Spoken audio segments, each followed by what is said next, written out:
คือจังภาพเหล่านี้เคยเกิดขึ้นแล้ว แต่ก็จำบ่ได้ว่าเกิดขึ้นตอนใด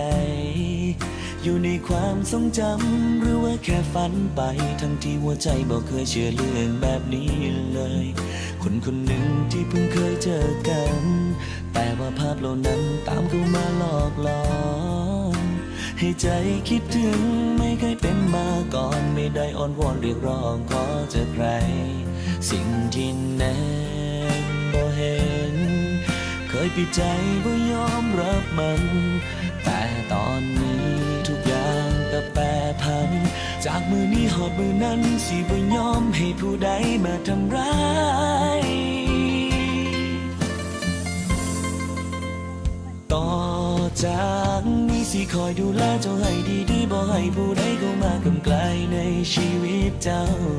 ทั้งที่ใจบ่เชื่อว่าความฮักนั้นมีจริงอยู่บ่แต่